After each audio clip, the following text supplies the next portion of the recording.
Hi అండి, welcome back to worry miracles. నేను మీ శ్రావణి. ఈరోజు మన ఛానల్ స్పెషల్ రెసిపీ బ్యాచిలర్స్ కోసము 5 నుంచి 15 నిమిషాలు అయితే ఈ చాట్ చేసేసుకోవచ్చు. ఇంకెందుకు ఆలస్యం, ప్రాసెస్ ఏంటో చూసేద్దాం. మీరైతే ఈ వీడియోని స్కిప్ చేయకుండా చివరి దాకా చూడండి. అండి చివరిలో లైక్, కామెంట్ అస్సలు మర్చిపోకండి. ముందుగా స్టవ్ వెలిగించుకొని స్టవ్ పైన బాండి పెట్టుకొని ఆయిల్ పోసుకొని, ఆయిల్ వేడెక్కిన తర్వాత ఒక 50 గ్రామ్స్ దాకా పల్లీలను అయితే వేసుకొని, పల్లీలు బాగా క్రిస్పీగా అయ్యేదాకా కూడా మనం ఫ్రై చేసుకొని పక్కన పెట్టేసుకుందాం. తర్వాత ఒక కప్పు అటుకులు, మందంగా ఉన్న అటుకులు తీసుకొని వాటిని కూడా 2-3 విడతలుగా ఇలా నేను వీడియోలో చూపిస్తున్నట్టు ఫ్రై చేసేసుకొని వీటిని కూడా ఇంకొక బౌల్లోకి అయితే తీసి పెట్టేసుకుందాం రెడీగా.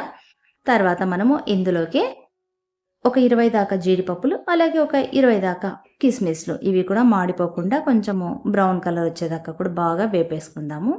వీటిని కూడా మనము ఇంకొక బౌల్లోకి అయితే తీసి పెట్టుకుందాం. తర్వాత అలాగే 20-30 దాకా పిస్తా పప్పులను అయితే నేను ఫ్రై చేసుకుంటున్నా. ఇది పూర్తిగా మీ ఆప్షన్ అనమాట. పిస్తా పప్పులు అనేవి ఇవి కూడా బాగా ఫ్రై అయిన తర్వాత వీటిని కూడా ఇంకో పక్క కప్పులోకి తీసేసి పెట్టుకున్న తర్వాత ఒక 5-6 కచ్చా పచ్చగా దంచేసుకున్న వెల్లుల్లిపాయను కూడా వేసి అవి కూడా కొంచెం బ్రౌన్ కలర్ వచ్చేదాకా కూడా బాగా ఇలా ఫ్రై చేసుకోవాలన్నమాట. తర్వాత ఇవన్నీ రెడీగా పెట్టుకున్న తర్వాత ఒక పెద్ద గిన్నె తీసుకొని అందులోకి 1/2 టీ స్పూన్ అంతా పసుపు, అలాగే 1 స్పూన్ అంత సాల్ట్, 1 స్పూన్ అంత ఎండుమిర్చి పౌడరు, అలాగే మనం ఇప్పుడు ఫ్రై చేసి పెట్టుకున్న వెల్లుల్లిపాయలు, దాంతోపాటుగా ఒక పెద్ద సైజు ఉల్లిపాయ ఒకటి సన్న ముక్కలుగా కట్ చేసుకొని వేసుకోవాలన్నమాట.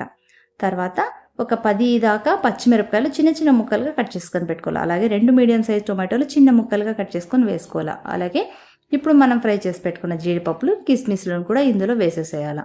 వీటితో పాటు పిస్తా పప్పులు కూడా వేసేయాలి. సో మనకు కావాల్సినంత కొత్తిమీర కూడా కొంచెం ఎక్కువగానే యాడ్ చేసేసుకోవాలన్నమాట. ఇప్పుడు మనం తీసి పెట్టుకున్న బొరుగుల్ని, అదే మురమరాల్ని, ఇవన్నీ కూడా వేసేసుకున్న తర్వాత మొత్తము మనము 2 చేతులు పెట్టి ఇలా వీడియోలో చూపిస్తున్నట్టు మొత్తం అన్నీ కూడా కిందకి మీదకి అన్నీ కలిపేసుకోవాలి. అప్పుడే మనకు ఉప్పు కారం అనేది బాగా బొరుగులకు పట్టేస్తుంది. అండ్ అంతేకాకుండా కొంచెం ఇవి టొమాటోలు వేయడం వల్ల మనకు గట్టిగా లేకుండా మెత్తగా అనేది అయితే వస్తాయన్నమాట. చూసారు కదా. తర్వాత ఇప్పుడు పైన మనం ఫ్రై చేసి పెట్టుకున్న పల్లీలను కూడా పొట్టుతో సహా వేస్తున్నా నేను. మీరు పొట్టు అనేది తీసేసుకోవచ్చు కావాలంటే. తర్వాత అలాగే అటుకుల్ని కూడా కొన్ని వేసుకున్నా, కొన్ని కాదు నేను మొత్తం ఫ్రై చేసిన అన్ని కూడా అటుకులు అయితే వేసేసుకున్నాను. సో ఇందులోకి ఇవి వేస్తేనే చాలా టేస్ట్ అనేది బాగుంటుందన్నమాట.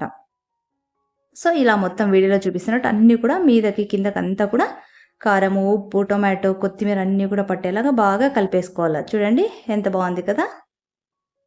ఇలా కలిపేసుకున్న తర్వాత మనం ఒక నిమ్మ చెక్క పిండేసుకోవాలన్నమాట. నిమ్మ చెక్క వేస్తేనే అసలైన మజా అనమాట. టేస్ట్ అనేది వస్తాయి ఇవి బొరుగులు, లేదంటే టేస్ట్ అంతా సెట్ అవ్వదన్నమాట.